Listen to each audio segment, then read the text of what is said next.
Hi guys! Today we are going to be doing some tie-dye. We are going to be experimenting with some different techniques.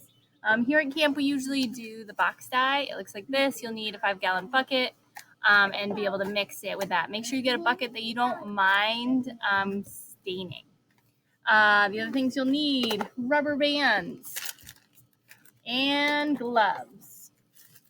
Okay. And can I have some gloves? Of course. And then that is one type of dye that you can use. The other type of dye is from... I'm Max.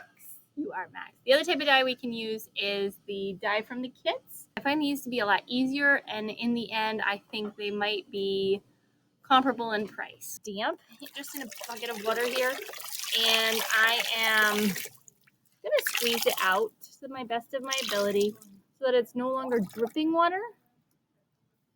Because you just need it damp.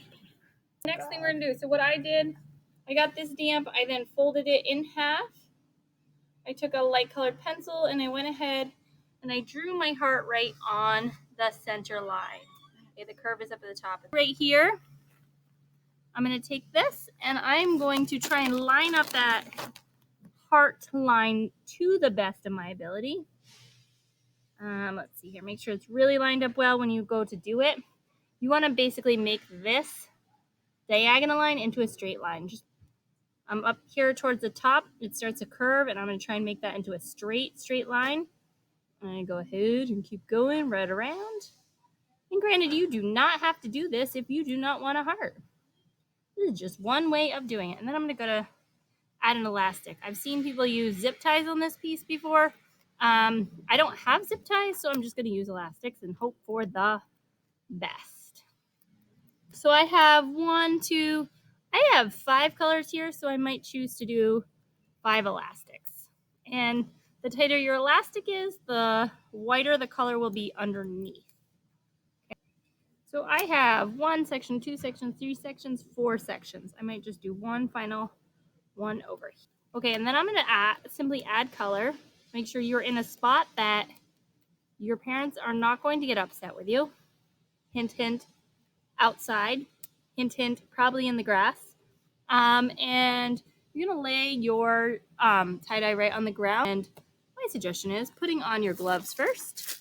If you do not put your gloves on first, guess what's going to happen? You're going to get very, very colorful fingers. Just maybe not a preferred thing. So I'm adding color right here to the end. I'm going to flip it over, get that color right on the other side. I'm kind of squeezing it and spreading it around so I get a nice even marinade. Okay, I'm going to choose another color. I'm going to go ahead and add that color right into here. And you could just leave it on the ground and spray it right across, making sure I get it in all those spots. Squeeze it. If you want a darker color, you could just go for a second coat of this. It does look like somebody diluted my color just a bit. And then I'm going to go ahead and have another surprise color. Camp is all about some fun surprises. Gonna go ahead. Ooh, that one really is red. I'm gonna go ahead, add that color on, spreading it out. Trying my best to stay between the elastics, but if it doesn't stay, sometimes I like the happy accident. That would be totally fine. Your colors are up to you. I'm just happy you're outside enjoying the sunshine. I wish you were here with me enjoying the sunshine, and then we could all go jump in the lake all nice and dirty when we are done. So I'm going to go ahead, spread that color right out all the way through. When I'm done, it's going to look something like this. When we're done, don't forget after we wash it and wash the color out, don't forget to heat set it. A good way to heat set it is in the dryer. This is the spiral, the basic tie-dye that you can do. There are tons of ways you can tie-dye. I'm putting in a link that will show you a couple different options. I think there's something like 20 different options. So if you want to do the spiral, I like to use the fork, and I like to pretend it's like a big ball of spaghetti. And I put the fork in the middle and I start twisting. And I spin it around and I spin it around, trying not to pick up all the dirt on the ground. But I spin it around and I keep going until I feel like I have a nice tight spiral, and I just tuck it around. I want the whole thing to kind of look like a hockey puck when I am done. Okay, I take it like this, and then it's time to start adding on my elastics. So I'm going to add it on to try and keep that flat disc type shape.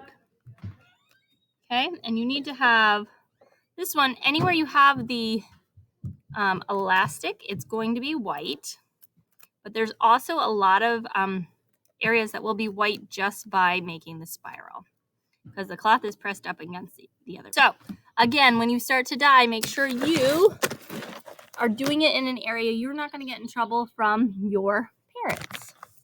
Okay. Hi, Max. How's it going? Pretty good. Okay. So we'll put your hand inside.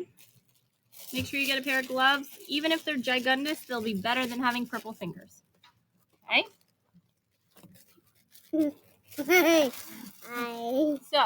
then we're going to dye this, Max. So each of these areas is going to be a different color. This one I did not add water to first.